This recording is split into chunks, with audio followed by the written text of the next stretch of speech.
बैतूल जिले की मुल्ताई तहसील मुख्यालय के पास स्थित ताप्ती तालाब से निकलने वाली सूर्यपुत्री ताप्ती की जन्म कथा महाभारत में आदि पर्व पर उल्लेखित है।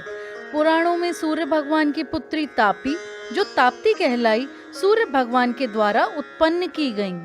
ऐसा कहा जाता है कि भगवान सूर्य ने स्वयं की गर्मी या ताप से अपनी रक्षा करने के लिए ताप्ती को धरती पर अवतरित किया था। भविष्य पुराण में ताप्ती महिमा के बारे में लिखा है कि सूर्य ने विश्वकर्मा की पुत्री संजना से विवाह किया था। संजना से उनकी 2 संतानें हुईं, कालिंदनी और यम। उस समय सूर्य अपने वर्तमान रूप में नहीं वरन अंडाकार रूप में थे।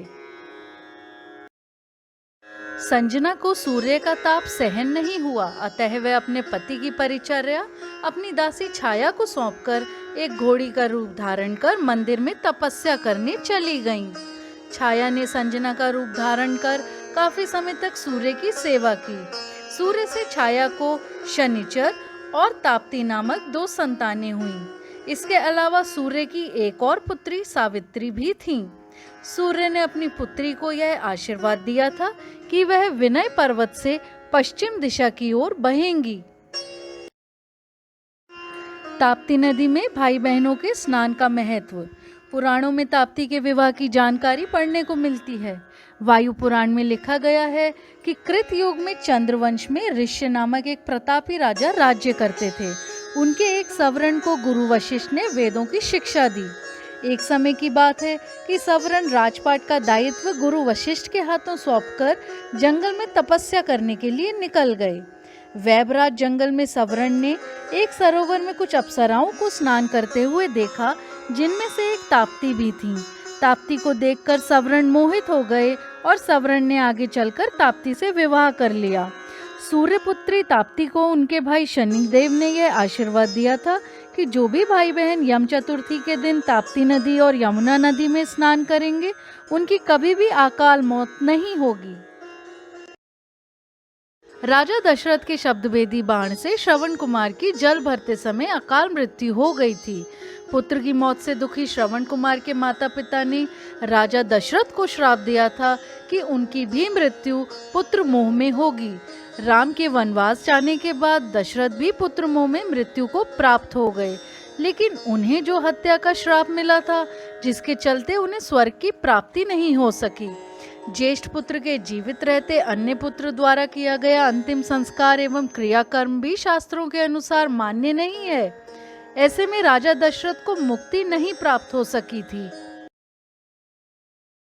राजा दशरथ द्वारा ताप्ती महात्म्य की बताई गई कथा का भगवान मर्यादा पुरुषोत्तम को ज्ञान था, इसलिए उन्होंने सूर्यपुत्री देवकन्या मां आदि गंगा ताप्ती के तट पर अपने अनुज लक्ष्मण एवं सीता जी की उपस्थिति में अपने पितरों एवं अपने पिता का तर्पण कार्य ताप्ती नदी में किया था। भगवान श्री राम ने 12 लिंग नामक स्थान पर रुककर यहाँ पर भगवान विश्वकर्मा की मदद से 12 लिंगों की आकृति ताप्ती के तट पर स्थित चट्टानों पर उकेर कर उनकी प्राण प्रतिष्ठा की थी। 12 लिंग में आज भी ताप्ती स्नानागार जैसे ऐसे कई स्थान हैं जो कि भगवान श्री राम एवं सीता माता के यहाँ पर मौजूदगी के प्रमाण देते हैं। एक अन्य कथा के अनुसार दुर्वासा ऋषि ने देवल घाट नामक स्थान पर बीच ताप्ती नदी में स्थित एक चट्टान के नीचे से बने सुरंग द्वार से स्वर्ग को प्रस्थान किया था। शास्त्रों में कहा गया है कि यदि भूलवश या अनजाने से किसी भी मृत देह की हड्डी ताप्ती के जल में प्रवाहित हो जाती है तो उस मृत आत्मा को मुक्ति मिल जाती है।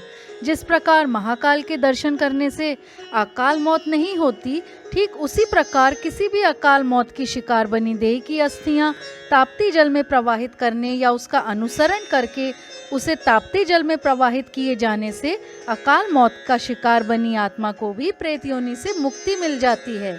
ताप्ती नदी के बहते जल में बिना किसी विधि विधान के यदि कोई भी व्यक्ति अतृप्त आत्मा को आमंत्रित करके उसे अपने दोनों हाथों में जल लेकर उसकी शांति एवं तृप्ति का संकल्प लेकर यदि उसे बहते जल में प्रवाहित कर देता है तो मृत व्यक्ति की आत्मा को मुक्ति मिल जाती है। सबसे चमत्कारिक तथ्य यह है कि ताप्ती के पावन जल में 12 माह किसी भी मृत व्यक्ति का तर्पण कार्य संपादित किया जा सकता है। ताप्ती नदी के जल में मुल्ताई से लेकर सूरत तक कोई भी व्यक्ति किसी भी धर्म, जाति, संप्रदाय, वर्ग का अपने किसी भी परिजन या परिचित व्यक्ति की मृत आत्मा का तर्पण कार्य संपादित कर सकता है। सूर्यपुत्री माँ ताप्ती भारत की पश्चिम दिशा में बहने वाली प्रमुख 2 नदियों में से एक हैं। यह नाम ताप अर्थात उष्ण से उत्पन्न हुआ है। वैसे भी ताप्ती ताप, पाप, श्राप और त्रास को हरने वाली आदि गंगा कही जाती हैं। स्वयं भगवान सूर्य नारायण ने स्वयं के तप को कम करने के लिए ताप्ती को धरती पर भेजा था। यह सतपुड़ा पठार पर स्थित मुल्ताई के तालाब से उत्पन्न हुई है, लेकिन इसका मुख्य जल स्रोत मुल्ताई के उत्तर में 21 अक्षांश व 48 अक्षांश, पूर्व में 78 अक्षांश एवं 48 अक्षांश में स्थित 790 मीटर ऊंची पहाड़ी है, जिसे प्राचीन काल में ऋषिगिरी पर्वत कहा जाता था, जो बाद में नारद टेकड़ी कहा जाने लगा। इस स्थान पर स्वयं ऋषि नारद ने घोर तपस्या की थी। मुल्ताई का नारद कुंड वही स्थान है जहां ताप्ती पुराण चोरी करने के बाद नारद को शारीरिक व्याधि हो गई थी। यहीं स्नान के बाद उन्हें कोढ़ से मुक्ति मिली थी। ताप्ती नदी सतपुड़ा की पहाड़ियों एवं चिखलदरा की घाटियों को चीरती हुई महाखड्ड में बहती है। 201 किलोमीटर अपने मुख्य जल स्रोत से बहने के बाद ताप्ती पूर्वी निमाड़ में पहुंचती हैं।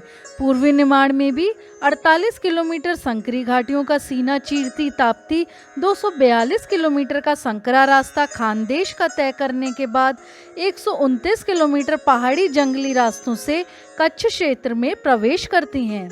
लगभग 701 किलोमीटर लंबी ताप्ती नदी में सैकड़ों कुंड एवं जल प्रताप के साथ डोह हैं। इस नदी पर यूं तो आज तक कोई भी बांध स्थायी रूप से टिक नहीं सका है। मुल्ताई के पास बना चंदोरा बांध इस बात का पर्याप्त आधार है कि कम जलधारा के बाद भी वह उसे 2 बार तहस नहस कर चुकी है। पुराणों में लिखा है कि भगवान जटाशंकर भोलेनाथ की जटा से निकली भगीरथी गंगा मैया में 100 बार स्नान का, देवादिदेव महादेव के नेत्रों से निकली एक बूंद से जन्मी शिव पुत्री कहे जाने वाली मां नर्मदा के दर्शन का तथा मां ताप्ती के नाम का एक समान पुण्य एवं लाभ है। वैसे तो जब से इस सृष्टि का निर्माण हुआ है, तब से मूर्ति पूजक हिंदू समाज नदियों को देवियों के रूप में सदियों से पूजता चला आ रहा है। सूर्य देव की लाडली बेटी एवं शनि देव की बहन ताप्ती आदि गंगा के नाम से भी प्रख्यात हैं। आदिकाल से लेकर अनंत काल तक पूज्य नदियों की तरह पूजी जाती रहेंगी। सूर्यपुत्री ताप्ती मुक्ति का सबसे अच्छा माध्यम है। हमारे धार्मिक ग्रंथों एवं वेद पुराणों में भारत की पवित्र नदियों में ताप्ती एवं पूर्णा का भी उल्लेख मिलता है। सूर्यपुत्री ताप्ती मध्य प्रदेश के बैतूल जिले के प्राचीन मुल्ताई, जो कि वर्तमान में मुल्ताई कहा जाता है, नगर स्थित तालाब से निकलकर समीप के गौमुख से एक सूक्ष्म धार के रूप में बहती हुई गुजरात राज्य के सूरत के पास अरब सागर में समाहित हो जाती है। सबसे आश्चर्यजनक तथ्य यह है कि सूर्यपुत्री ताप्ती की सखी सहेली कोई और न होकर चंद्रदेव की पुत्री पूर्णा है, जो उसकी सहायक नदी के रूप में जानी पहचानी जाती हैं। पूर्णा नदी भैंसदेही नगर के पश्चिम दिशा में स्थित काशी तालाब से निकलती है। प्रतिवर्ष लाखों की संख्या में श्रद्धालु लोग अमावस्या और पूर्णिमा के समय इन नदियों में नहाकर पूर्ण लाभ कमाते हैं।